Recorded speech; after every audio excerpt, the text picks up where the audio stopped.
Hello friends, कैसे हो आप लोग। आज के वीडियो में हम एरिथमेटिक ऑपरेटर्स इन जावास्क्रिप्ट। आज का इस वीडियो का मेन टाइटल यही है। आज हम एरिथमेटिक ऑपरेटर्स सीखने वाले हैं जावास्क्रिप्ट के अंदर।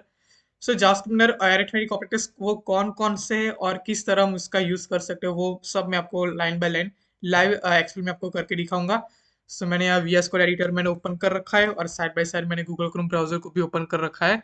और मैंने यहाँ फाइल के अंदर ऑटो सेव ऑन कर रखा है ताकि मुझे बार बार सेव करने की जरूरत ना पड़े। सो मैंने ऑटो सेव इनेबल कर रखा है। सो मैंने यहाँ पे शिफ्ट 1 प्रेस किया।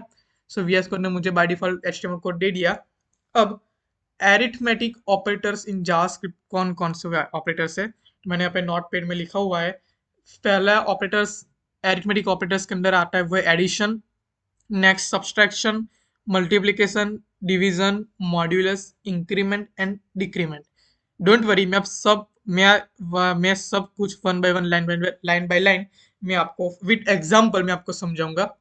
सो इसके लिए सबसे पहले मैं यहाँ पे स्क्रिप्ट टैग लिख देता हूँ और मैं यहाँ पे जस्ट फॉर चेकिंग मैं यहाँ पे लिख देता हूँ console dot log hello world.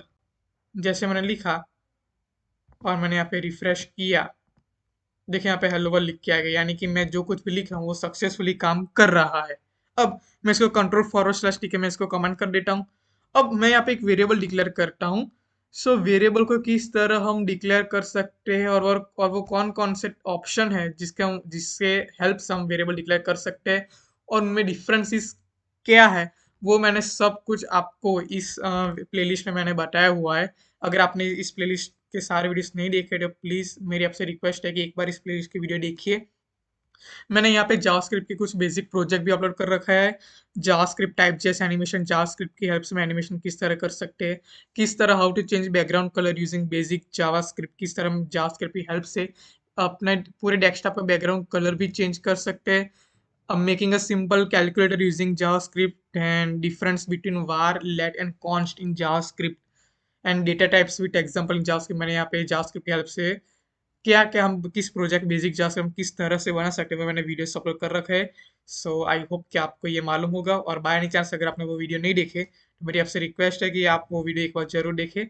सो अब हम आगे बढ़ते हैं। सो एरिथमेटिक ऑपरेटर्स इन जावास्क्रिप्ट के लिए हम सबसे पहले फर्स्ट ऑपरेटर है वो है एडिशन। उसके लिए मैं सबसे पहले एक वेरिएबल डिक्लेयर करूंगा let a is equal to 5। दूसरा वेरिएबल डिक्लेयर करूंगा let b is equal to 3। और अब मैं यहाँ पे एक तीसरा वेरिएबल क्रिएट करूंगा let c is equal to, और वह सी वेरिएबल क्या करेगा a प्लस बी। और अब मैं यहाँ पे कंसोल डॉट लॉग सी लिखूं तो देखिए यहाँ पे आ गया 8, यानी कि 5 + 3 = 8 होगा। तो ये हम एडिशन कर रहे हैं। तो ये जो ऑपरेटर हुआ प्लस जिसके लिए हमने इस्तेमाल किया a प्लस बी, वो उसको कहलाते हैं एडिशन ऑपरेटर। मैं यहाँ पे लिख देता हूँ एडिशन और उसको कमेंट कर देता हूँ। तो इसको हम एडिशन कहते हैं। नेक्स्ट अगर मैं इसको मैं कमेंट कर देता हूँ और अगर मैं लिखूँ let c is equal to a minus b लिखूँ और अब मैं इसको रिफ्रेश करूँ तो मुझे रिफ्रेश करने की ज़रूरत नहीं पड़ेगी क्योंकि ये ऑटो सेव है और यहाँ पे ऑटो रिफ्रेश हो जाएगा गूगल क्रोम ब्राउजर। सो यहाँ पे a minus b is equal to 2 लिख के आएगा, यानी कि a इज इक्वल टू 5 और b is equal to 3। So 5 - 3 is equal to 2 लिख के आ गया। तो इससे क्या कहते हैं सब्सट्रैक्शन ऑपरेटर। मैं लिख देता हूँ सब्सट्रैक्शन सब्सट्रैक्शन। अब मैं आपको एक चीज कहना चाहता हूँ कि आप कोई भी वेरिएबल के अंदर कभी भी किसी भी वक्त कोई भी ऑपरेटर का आप जब भी यूज करते हो तब एक कंडीशन आपको याद रखनी है कि उस जिस भी वेरिएबल का आप यूज कर रहे हो उस वेरिएबल की डेटा टाइप कंपलसरी नंबर ही होनी चाहिए माय डियर फ्रेंड्स। अगर इसकी डेटा टाइप नंबर होगी तब ये सारे ऑपरेटर्स अप्लाई होंगे और हमें सक्सेसफुली आउटपुट मिलेगा। सो हम जो कुछ भी खिलवाड़ करेंगे वेरिएबल के अंदर addition, subtraction, multiplication, division etcetera, उस वेरिएबल की डेटा टाइप कंपलसरी नंबर ही होनी चाहिए। सो मैं आपको अगर दिखाऊँ यहाँ पे कंसोल डॉट लॉग और मैं यहाँ पे लिखूँ कि वेरिएबल सी की डेटा टाइप क्या है तो मैं इसके लिए टाइप ऑफ, और यहाँ पे मैं सी लिखूँ टाइप ऑफ सी, देखिए इसकी डेटा टाइप नंबर ही होगी। अगर मैं ए लिखूँ, देखिए उसकी भी डेटा टाइप नंबर है और यहाँ पे बी लिखूँ तो उसकी भी डेटा टाइप नंबर ही होगी, तभी ये अप्लाई करेगा। और हमें सक्सेसफुली आउटपुट मिलेगा। ओके, नेक्स्ट आता है थर्ड, और वो होगा मल्टीप्लिकेशन। मल्टीप्लिकेशन, और अब मैं यहाँ पे मैं लिखूँ let c is equal to a multiply by b. Sorry friends, sorry. अगर मैं यहाँ पे लिखूँ let c is equal to a multiply by b, और मैं पे कंसोल डॉट लॉग सी लिखूँ, तो यहाँ पे ए वेरिएबल की वैल्यू है 5 और बी वेरिएबल की वैल्यू है 3, तो 5 multiply by 3 is equal to 15 हमें मिल जाएगा।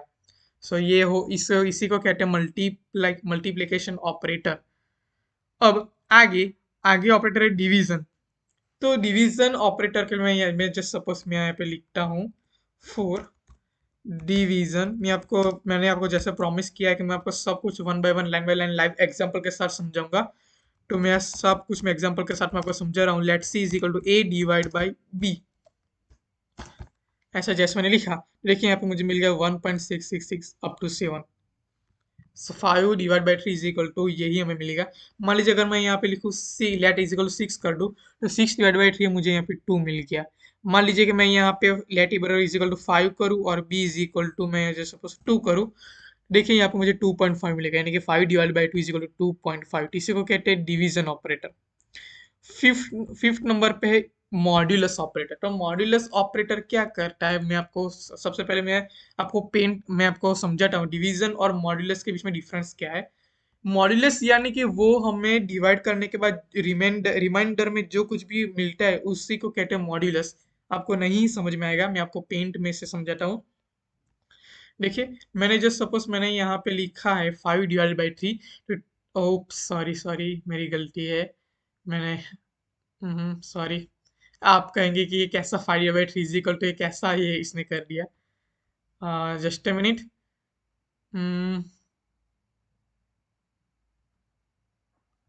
ये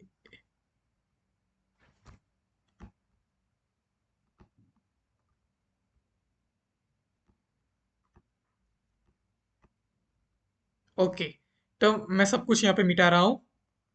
और अब मैं यहाँ पे अगर मैं लिखूँ, अगर मैं यहाँ पे एक जस्ट ए मिनट, मैं जो सबसे पहले मैं पे सेटअप कर लेता हूँ।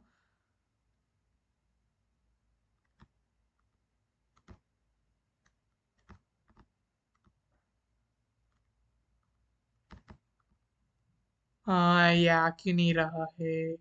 यस। और मैं यहाँ पे दूसरी लाइन क्रिएट कर देता हूँ फटाक से। और अब मैं यहाँ पे लिखूँ, फॉर जस्ट सपोज मैं यहाँ पे लिखता हूँ 5 लिखता हूँ, और यहाँ पे मैं लिखता हूँ 2।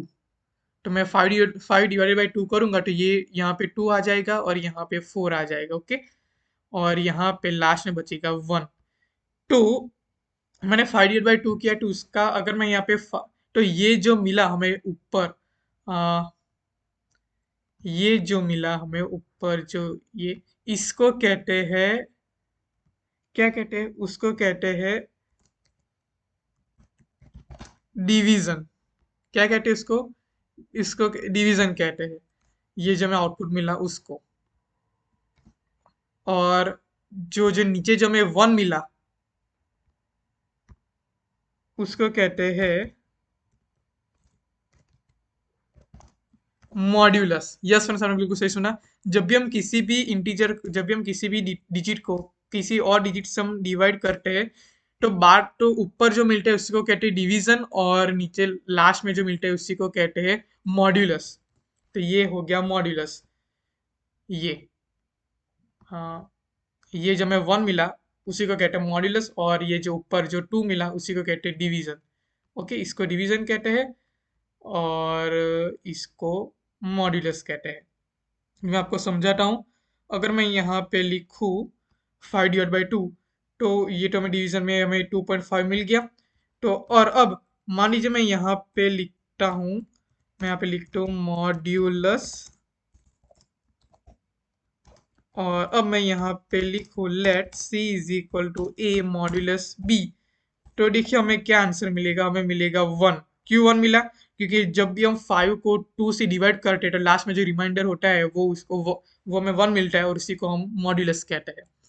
सो इसी को कहते हैं मॉड्यूलस। अब मैं आपको एक और चीज बताता हूँ। मैं सबसे पहले इन दोनों लाइन को भी कमेंट करता हूँ और इसको भी मैं कमेंट कर लेता हूँ और मैं यहाँ पे एक नया वेरिएबल क्रिएट करता हूँ। Let a1 is equal to 3 and let a2 is equal to, मान लीजिए मैं यहाँ पे इसको 5 कर लेता हूँ और उसको मैं 2 कर लेता हूँ। और अब मैं यहाँ पे लिखूँ लेट